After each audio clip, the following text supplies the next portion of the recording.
है। नहीं, गुरु ने जो कह दिया वो लास्ट फाइनल, गुरु ने जो कह दिया वो आज्ञा दहती। संपत राज जी गुरु ने कह दिया कि चौमासे के बाद दीक्षा तो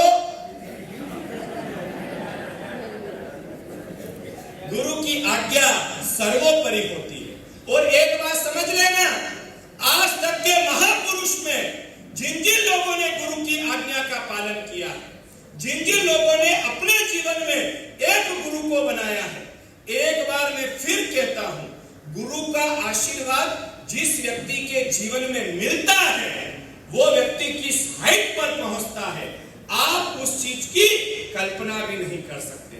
पर बस सबसे पहले गुरु के प्रति आपके जीवन में समर्पितता होनी चाहिए। चिंटू भाई, हमारे गुरुदेव नवरत्न सागर जी कौन, और उनके शिष्य अपूर्व मंगल रत्न सागर जी, ये दोनों, और उनके गुरु भाई अभ्युदय सागर जी, कौन से, अभ्युदय सागर जी, इनका अपने गुरु के प्रति क्या समर्पितता, क्या अद्भुत समर्पितता। बहुत पुरानी बात, सिर्फ दो ही थे, नवरत्न सागर जी और अपूरत्न सागर जी, ये दो ठाणे विचरण करते थे। एक बार नवरत्न सागर जी महाराज साहब अपने गुरु भाई अभ्युदय सागर जी महाराज साहब के पास में जाकर कहते हैं, हमको राजस्थान के अंदर चित्तौड़गढ़ किले का जो मंदिर है, आप कभी चित्तौड़गढ़ गए हैं, वहां पर किला है, उस किले के ऊपर बहुत प्राचीन मंदिर है, उस आदिनाथ भगवान के मंदिर के दर्शन करने के लिए जाना है। अभ्युदय सागर जी महाराज साहब के पास में नवरत्न सागर जी गए, उन्होंने कहा अगर आपकी आज्ञा हो तो हम दोनों दर्शन करने जाना चाहते हैं। अभ्युदय सागर जी ने कहा मेरी अनुकूलता तो नहीं है, गर्मी का समय है, मैं आपके साथ विहार नहीं कर सकता, एक काम करो आप दोनों दर्शन करके आओ। उस समय पर अभ्युदय सागर जी महाराज साहब एमपी के राजगढ़ गांव में थे। कौन से गांव में? राजगढ़ नाम सुना? किसके पास में? मोहन खेड़ा के पास में। राजगढ़ के अंदर वो थे। भर गर्मी के अंदर नवरत्न सागर जी और अपूर्व मंगल रत्न सागर जी लगभग आंबिल की ओली करते थे। दोनों ने आज्ञा ली और आज्ञा लेकर कहा हम चित्तौड़ की ओर विहार कर रहे हैं। दोनों भर गर्मी में आंबिल करते करते करते चित्तौड़ की ओर विहार किया और चित्तौड़ जा ही रहे थे। 20 किलोमीटर चित्तौड़ रह गया। कितने किलोमीटर? 20 किलोमीटर। आज शाम को 10 किलोमीटर का विहार करना है, सुबह 10 किलोमीटर का विहार कर चित्तौड़ पहुंचना है। 15 से 17 दिन का भर गर्मी में विहार कर चित्तौड़ की ओर आगे बढ़ रहे थे। 20 किलोमीटर का विहार बाकी रहा। शाम को 5 बजे विहार की तैयारी कर रहे थे। इतने में से राजगढ़ से उनके ही गुरु भाई अभ्युदय सागर जी का लेटर एक श्रावक लेकर आया। आने के बाद नवरत्न सागर जी महाराज साहब को लेटर देता है कि राजगढ़ से अभ्युदय सागर जी महाराज साहब ने ये लेटर आपके लिए लिखा है। नवरत्न सागर जी ने लेटर खोला, उस लेटर के अंदर लिखा था नवरत्न सागर वंदना अनुवंदना सुशाता में होंगे, आप जहां पर भी हो वहां से पलटकर वापस मेरे पास में राजगढ़ आ जाओ, शासन का कोई जरूरी काम है इसलिए वापस आप लौटकर राजगढ़ आ जाओ। क्या लिखा चिंटू भाई? कहां से आ जाओ? जहां हो वहां से आ जाओ। अब नवीन भाई मुझे बताओ, 20 किलोमीटर चित्तौड़ का किला बाकी है लेकिन गुरु का लेटर आया है, जहां हो वहां से वापस आ जाओ। तो महेंद्र भाई चित्तौड़ जाना कि नहीं जाना? हाँ? जाना कि नहीं जाना? नहीं जाना? महेंद्र भाई सिंगापुर घूमने के लिए जा रहे हो, एयरपोर्ट पे पहुंचो और महेंद्र भाई वज्ररत्न सागर जी महाराज साहब का फोन आए, जहां हो वहां से वापस आ जाओ, क्या करोगे? संपत भाई क्या करोगे? नहीं, अभी तो बोले नहीं जाना, अब मेरे को बताओ क्या करोगे? शैलेश भाई क्या करोगे, क्या चलोगे? देखो महेंद्र भाई, परीक्षा कर लूंगा, आप बनियो तो मैं बनियो का गुरु हूं, परीक्षा कर लूंगा। पिंकेश भाई, क्षेत्रपाल देवता कहां गए? पिंकेश भाई क्या करोगे आप?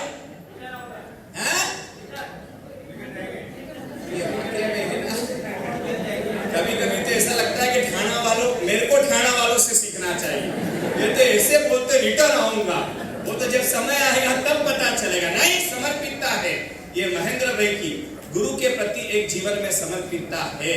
मैं फिर कहता हूं, गुरु के प्रति जो समर्पितता होती है वही व्यक्ति को आगे बढ़ाती। चिंटू भाई, नवरत्न सागर जी महाराज साहब जैसे संत, अभ्युदय सागर जी का लेटर आया, जहां हो वहां से वापस पलट जाओ। गुरु की आज्ञा के बिना एक कदम भी आगे बढ़ा जाता नहीं है। आपको पता है, अगर हम गुरु की आज्ञा को लेकर गोचरी बोलने के लिए जाए और रास्ते में अगर कोई मंदिर आ जाए, हमें भगवान के दर्शन करना कि नहीं करना? करना कि नहीं करना संपत भाई? मैं गोचरी बोलने के लिए जा रहा हूं शेणी, और रास्ते में अगर भगवान का मंदिर आ जाए और कोई कहे महाराज साहब ये मंदिर है, आप दर्शन करने के लिए जाओ, तो मेरे को बोलो भाई भगवान के दर्शन करना कि नहीं करना?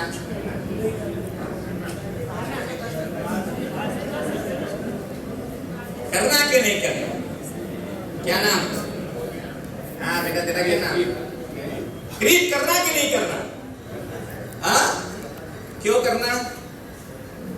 हाँ, पर यहाँ पर शास्त्र में लिखा है, अगर गुरु की आज्ञा लेकर आप गोचरी भरने के लिए भी जाते हो तो आपने आज्ञा काय की ली है? गोचरी की आज्ञा से आप गए हुए हो। अगर उस समय रास्ते में भगवान का मंदिर आए तो भी शिष्य को भगवान के मंदिर के दर्शन नहीं करना, क्योंकि आप गुरु से सिर्फ गोचरी की आज्ञा लेकर आए हो, मंदिर की आज्ञा लेकर नहीं आए। जीवन में सबसे बड़ी आज्ञा होती है। नवरत्न सागर जी महाराज साहब के पास में लेटर आया, अपूर्व मंगल रत्न सागर जी को कहा विहार की तैयारी करो, पर अब हम चित्तौड़ नहीं जाएंगे, वापस राजगढ़ जाएंगे। क्या हुआ गुरुदेव? गुरुदेव का लेटर आया है, गुरु की आज्ञा आई है, जहां हो वहां से वापस लौट जा। और आपको जानकर आश्चर्य होगा, नवरत्न सागर जी महाराज साहब ने दूर से किले के दर्शन किए, पर एक गुरु की आज्ञा को मानने के लिए दर्शन करे बिना वापस राजगढ़ लौट गए। ये होती है गुरु की आज्ञा। और उस समय नवरत्न सागर जी महाराज साहब ने आजीवन मूंग की दाल के सीरे का पचकान कर लिया। सबसे बड़ी बात, हर व्यक्ति के जीवन में सबसे पहले गुरु की क्या होना चाहिए? आज्ञा। आपको पता है, भगवान महावीर स्वामी और गुरु गौतम स्वामी महाराज, गुरु गौतम स्वामी महाराज को 4 ज्ञान था, लेकिन 4 ज्ञान होने के बाद भी उन्होंने कभी अपने ज्ञान का उपयोग नहीं किया। कोई भी काम होता, कैसा भी काम होता, किससे पूछते थे? वो भगवान से। ऐसी समर्पितता भगवान महावीर स्वामी के प्रति गुरु गौतम स्वामी महाराज की इतनी अद्भुत समर्पितता। देखो आप, एक शिष्य के जीवन में गुरु के प्रति जब समर्पितता होती है तो कभी कभी शिष्य भी गुरु से आगे बढ़ जाता है। और शास्त्र कहता है, भगवान महावीर स्वामी के कितने शिष्य थे? 14,000 शिष्य। लेकिन गुरु गौतम स्वामी महाराज के कितने शिष्य? 50,000। आप देखो, स्वयं तीर्थंकर परमात्मा विद्यमान है। श्रेणी कौन है? तीर्थंकर परमात्मा स्वयं विद्यमान है, जिन्होंने शासन की स्थापना करी। उन भगवान महावीर स्वामी के 14,000 शिष्य, पर गुरु गौतम स्वामी महाराज के कितने शिष्य? 50,000। और सबसे बड़ी बात शैलेश भाई, भगवान महावीर स्वामी जिसको भी दीक्षा दे उसको केवल ज्ञान हो ये जरूरी नहीं, पर गुरु गौतम स्वामी महाराज जिसको भी दीक्षा दे 100% उसको क्या हो जाता? केवल ज्ञान हो जाता।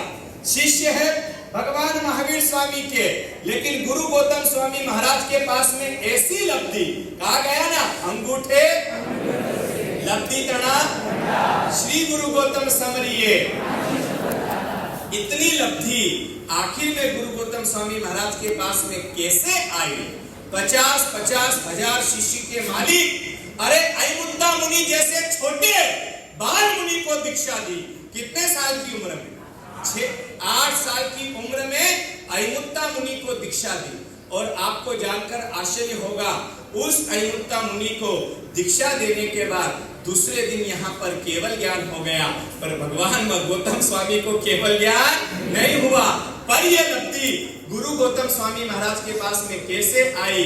बस एक गुरु को शिष्य के प्रति क्या होती है? समर्पितता होती है। इसलिए कहा गया, जीवन में एक ऐसा गुरु बनाओ जो आपको सही शिक्षा दे सके, जो आपको सही दिशा दे सके। और जिस व्यक्ति के जीवन में एक गुरु आता है, उस व्यक्ति का जीवन क्या चेंज होता है, क्या चेंज होता है। मैंने आपको पहले भी बताया था, धनजी वैगाला नाम सुना ना आपने? इस धनजी वैगाला कलापुर सूरी जी महाराज का काल धर्म हुआ, उनके काल धर्म का चढ़ावा नहीं ले सका। लेकिन जिस भूमि पर कलापुर सूरी जी महाराज का काल धर्म हुआ, उस भूमि की उस धनजी वैगाला ने हाथ में क्या ली? राख ली। रखिया लेकर अपने मस्तक पर लगाई और गुरु के आशीर्वाद लिए। लेने के बाद मुंबई आया, और मुंबई आने के बाद में कितने रुपए मिले उसको? 100 करोड़ रुपए। इस धनजी वैगाला को एक की फैक्ट्री के अंदर प्रॉफिट हुआ। और 100 करोड़ का प्रॉफिट होने के बाद ऐसा नहीं कि गुरु के आशीर्वाद से पैसे मिले तो संसार में वापरू। अनिल भाई क्या करा? क्या करा अनिल भाई? आप मेरे पास में आओ, महाराज साहब एक प्रॉपर्टी नहीं बिक रही है, आने के बाद मेरे से वास्तव डलवाओ, प्रॉपर्टी बिक जाए, 50 लाख का प्रॉफिट आए, मेरे को कितने रुपए दो? संपत भाई 500 रुपए की गुरु पूजा करो, कितने रुपए की? लेकिन नहीं, एक गुरु के प्रति समर्पितता होती है ना। ये धनजी वैगाला ने आपको जानकर आश्चर्य लगेगा, कलापुर सुरेश्वर जी महाराजा का स्वद्रव्य से लगभग 25 करोड़ रुपए का शंखेश्वर के अंदर गुरु मंदिर बनाया। क्या बनाया? गुरु मंदिर बनाया। और उसकी जब भव्य प्रतिष्ठा हुई, तब उस भव्य प्रतिष्ठा में पूरे शंखेश्वर को, जैन हो के अजैन हो, कोई भी व्यक्ति हो, सब लोगों के लिए भंडारे खोल दिए, दिल खोल कर पैसे वापरे, जो आओ जो खाओ। धीरज भैया वहां पर क्या प्रतिष्ठा हुई थी? क्या प्रतिष्ठा हुई थी?